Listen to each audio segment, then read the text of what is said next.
Behind every large-scale project lies invisible effort, precise planning, and a vision for tomorrow.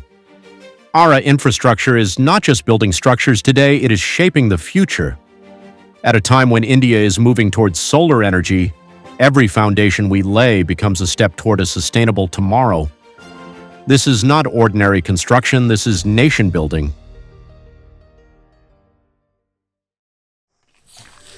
வணக்கம், என் பேர் முத்துக்குமார். நான் வந்து project இன்ஜினியராக இருக்கேன். ஆரா இன்ஃப்ராஸ்ட்ரக்சர் ப்ரைவேட் லிமிடெட். எங்கள் கம்பெனி வந்து சென்னை பேஸ் கம்பெனி. இப்போ நம்ம இருக்கிறது வந்து கர்நாடகாவில் குட்லிங்கிற இடத்துல, நெம்மேலிங்கிற இடத்துல இருக்கிறோம். ஸோ இந்த இடத்துல வந்து இப்போ ஒரு சோலார் பிளான்ட் வந்து கன்ஸ்ட்ரக்ட் பண்ணிக்கிட்டு இருக்கிறோம். ஸோ அதை பற்றி தான் இப்போ வந்து நம்ம வந்து பேச போகிறோம்.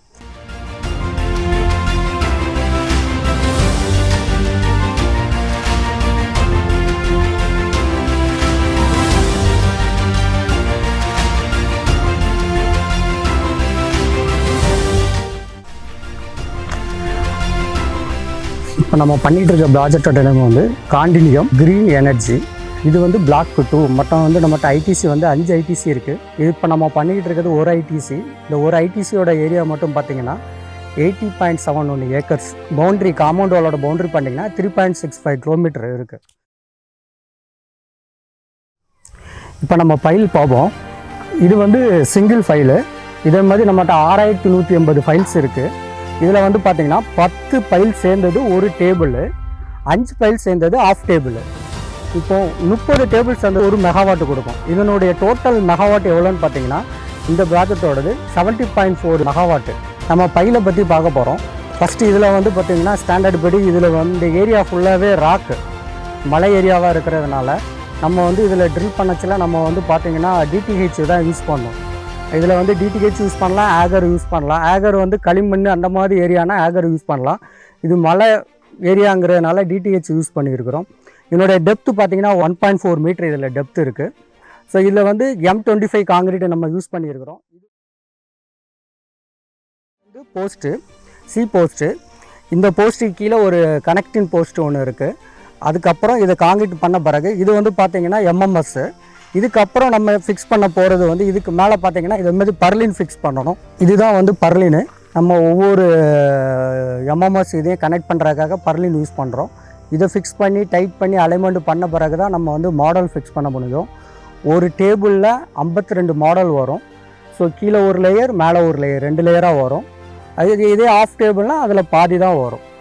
மாடலோட டிகிரி எவ்வளோ இருக்குன்னு பார்த்தீங்கன்னா 12 டிகிரி இருக்கும். இது வந்து என்ன ஸ்பேஸிங்கில் இப்போ இருக்குன்னா நார்த்து சவுத்து ஸ்பேஸிங்கில் இருக்குது. நமக்கு எங்கே வந்து சூரிய ஒளி அதிகமாக கவர் ஆகுதோ அந்த ஏரியாவுக்கு ஏற்ற மாதிரி நம்ம வந்து டேபிளை ஃபிக்ஸ் பண்ணியிருக்கோம் 12 டிகிரி. இப்போ நம்ம பார்க்க போகிறது வந்து எல்லா டேபிளையும் எப்படி கனெக்ட் பண்ண போகிறோம், அதாவது டிசி ட்ரென்ச்சை பற்றி பார்க்க போகிறோம். இப்போ நீங்கள் பார்த்துக்கிட்டு இருக்கிறது தான் டிசி ட்ரென்ச்சு. இதில் பார்த்திங்கன்னா ஒரு 10 வகையான செக்ஷன்ஸ் கொடுத்துருக்காங்க ட்ரென்ச்சு. அதாவது ட்ரென்ச்சுக்கு ஒவ்வொரு ட்ரென்ச்சு ஒவ்வொரு சைஸில் வரும், ஒவ்வொரு டெப்த்தில் வரும் நமக்கு. ஸோ இப்போ நம்ம பார்த்துக்கிட்டு இருக்க ட்ரென்ச்சு வந்து ஏஏ செக்ஷனில் உள்ள ட்ரென்ச்சில் நம்ம நின்று பேசிக்கிட்டு இருக்கிறோம். ஸோ இது மொத்தம் எல்லா ட்ரென்ச்சும் சேர்த்து பார்த்திங்கன்னா நம்மக்கிட்ட வந்து 6700 சில்லற ரன்னிங் மீட்டர் வந்து டிசி ட்ரென்ச்சே இருக்குது. இதில் நிறைய லேயர் பை லேயர் இருக்குது. நமக்கு ஃபஸ்ட்டு ட்ரெஸ்ஸிங் பண்ணுறோம், அதுக்கப்புறம் சாண்ட் பெட் பண்ணுறோம், அதுக்கப்புறம் கேபிள் லேயிங்கு, அதுக்கப்புறம் சாண்ட் பெட்டு, அதுக்கப்புறம் கே லேயிங்கு, எர்த்து ராடு, எர்த்து ஸ்டிங்கு, அதுக்கப்புறம் வார்னிங் டேப்பு, அதுக்கு மேலே பிரிக்ஸு, அதுக்கப்புறம் ஃபைனலாக நமக்கு வந்து பேக் ஃபில்லிங் வரும். ஸோ இது டிசி ட்ரென்ச்சோடது. அதுக்கப்புறம் பார்த்திங்கன்னா இந்த டிசி ட்ரென்ச்சுக்கு பக்கத்துலேயே நமக்கு வந்து எஸ்சிபி இன்ஸ்டலேஷன் வரும். ஸோ அது எஸ்சிபி இன்ஸ்டலேஷன் பேனல்ஸு அதெல்லாம் வரும் எல்லாம் கனெக்ட் பண்ணுறதுக்கு. அதுக்கப்புறம் பார்த்திங்கன்னா இதை சுற்றி எர்த்து பிட் இருக்குது. அதுக்கப்புறம் எல்ஏ இருக்குது, எஸ்சிபி இருக்குது. எஸ்சிபி பார்த்திங்கன்னா 140 எஸ்சிபி இருக்குது நம்மகிட்ட. எல்ஏ பார்த்திங்கன்னா 12 எல்ஏ இருக்குது. எர்த்து பிட்டு பார்த்திங்கன்னா 13 எர்த்து பிட்டு இருக்குது இந்த 70 ஏக்கரில்.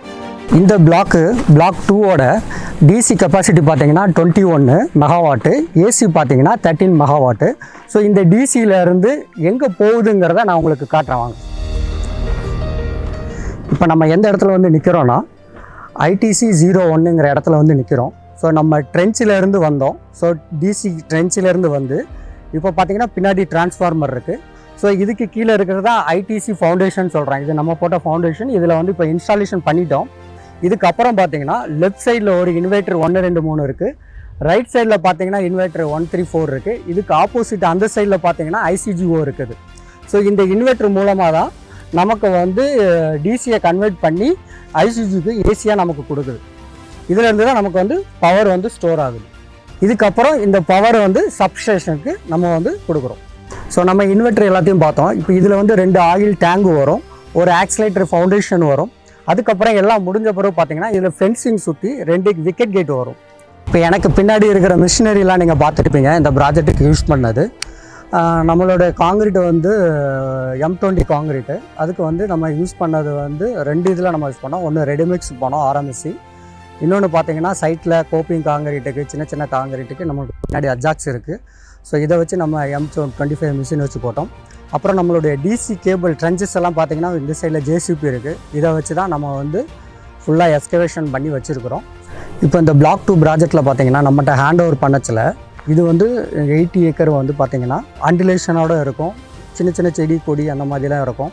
ஸோ அதெல்லாம் நமக்கு க்ளீன் பண்ணி லெவல் பண்ணி அதுக்கப்புறம் தான் நம்ம வந்து பைலோட மார்க்கிங் வந்து நம்ம பண்ண முடியும். சர்வேரை வச்சு எல்லா பாயிண்ட்டையும் மார்க் பண்ணுறோம். இப்போ நீங்கள் பார்த்தீங்கன்னா இந்த பைல் சர்வேரை வச்சு மார்க் பண்ணியிருக்கிறோம். ஸோ இது எல்லாமே சர்வேரை வச்சு மார்க் பண்ணது தான் பாயிண்ட்ஸு. அதுக்கப்புறம் தான் வந்து நம்ம வந்து ட்ரில்லிங் ஸ்டார்ட் பண்ண முடியும்.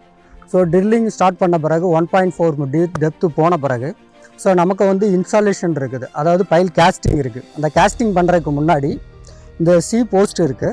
பார்த்தீங்கன்னா பைல் கேஸ்டிங்க்கு பண்ணுறதுக்கு முன்னாடி இந்த சி போஸ்ட்டில் கீழே இப்படி ஒரு பீஸ் வந்து நம்ம வந்து 2 நட்டு போட்டு இது சப்போர்ட் கொடுக்குறோம். இது இப்படி கொடுத்துட்டு இதனோட டைரக்ஷன் பார்த்தீங்கன்னா எப்போவுமே ஈஸ்ட் ஃபேஸாக இருக்கணும். ஈஸ்ட் ஃபேஸாக வச்சு தான்